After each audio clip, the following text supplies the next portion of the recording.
So I thought, okay, I'll just start my normal routine. So I got up and I jumped onto my cardio glider, which is a full body, full exercise machine. And I'm jamming away on this thing, and I'm realizing that my hands look like primitive claws grasping onto the bar. And I thought, that's very peculiar. And I looked down at my body, and I thought, whoa, I'm a weird-looking thing. And it was as though my consciousness had shifted away from my normal perception of reality, where I'm the person on the machine having the experience, to some esoteric space where I'm witnessing myself having this experience. And it was all very peculiar, and my headache was just getting worse. So I get off the machine, and I'm walking across my living room floor, and I realize that everything inside of my body has slowed way down. And every step is very rigid and very deliberate. There's no fluidity to my pace, and there's this constriction in my area of perception, so I'm just focused on internal systems. And I'm standing in my bathroom getting ready to step into the shower, and I could actually hear the dialogue inside of my body. I heard a little voice saying, okay, you muscles, you got to contract, and you muscles, you relax. And then I lost my balance, and I'm propped up against the wall. And I looked down at my arm, and I realized that I can no longer define the boundaries of my body. I can't define where I begin and where I end, because the atoms and the molecules of my arm blended with the atoms and molecules of the wall. And all I could detect was this energy. And I'm asking myself, what is wrong with me? What is going on? And in that moment, my brain chatter, my left hemisphere brain chatter, went totally silent. Just like someone took a remote control and pushed the mute button. Total silence. And at first I was shocked to find myself inside of a silent mind. But then I was immediately captivated by the magnificence of the energy around me.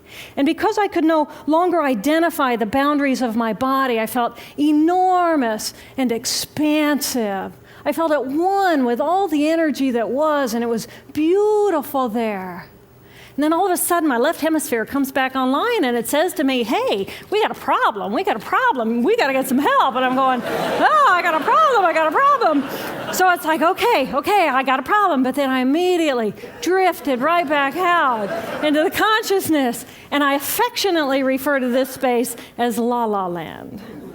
But it was beautiful there. Imagine what it would be like to be totally disconnected from your brain chatter that connects you to the external world. So here I am in this space, and my job and any stress related to my job, it was gone. And I felt lighter in my body. And imagine all of the relationships in the external world and any stressors related to any of those, they were gone. And I felt this sense of peacefulness. And imagine what it would feel like to lose 37 years of emotional baggage. Oh, I felt euphoria.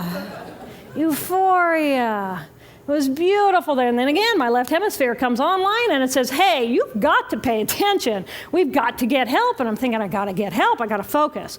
So I get out of the shower and I'm mechanically dressed and I'm walking around my apartment and I'm thinking, I got to get to work. Can I drive? And in that moment, my right arm went totally paralyzed by my side. Then I realized, oh my gosh, I'm having a stroke. And then the next thing my brain says to me is, wow, this is so cool.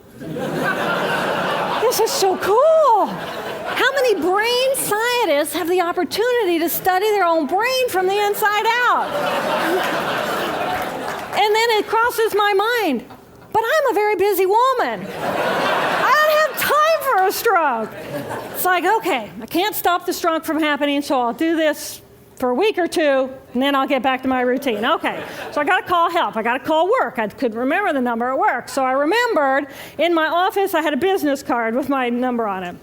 So I go into my business room, and I pull out a 3-inch stack of business cards. And I'm looking at the card on top. And even though I could see clearly in my mind's eye what my business card looked like, I couldn't tell if this was my card or not, because all I could see were pixels. And the pixels of the words blended with the pixels of the background and the pixels of the symbols, and I just couldn't tell. And then I would wait for what I call a wave of clarity. And in that moment, I would be able to reattach to normal reality. And I could tell, that's not the card, that's not the card, that's not the card. It took me 45 minutes to get 1 inch down inside of that stack of cards. In the meantime, for 45 minutes, the hemorrhage is getting bigger in my left hemisphere. I do not understand numbers. I do not understand a telephone, but it's the only plan I have. So I take the foam pad and I put it right here. I take the business card, I put it right here, and I'm matching the shape of the squiggles on the card to the shape of the squiggles on the foam pad. But then I would drift back out into la la land and not remember if when I come back if I'd already dialed those numbers. So I had to wield my paralyzed arm like a stump and cover the numbers as I went along and push them so that as I would come back to normal reality, I'd be able to tell, yes, I've already dialed that number. Eventually, the whole number gets dialed, and I'm listening to the phone, and my colleague picks up the phone, and he says to me, "Roo, roo, roo, roo."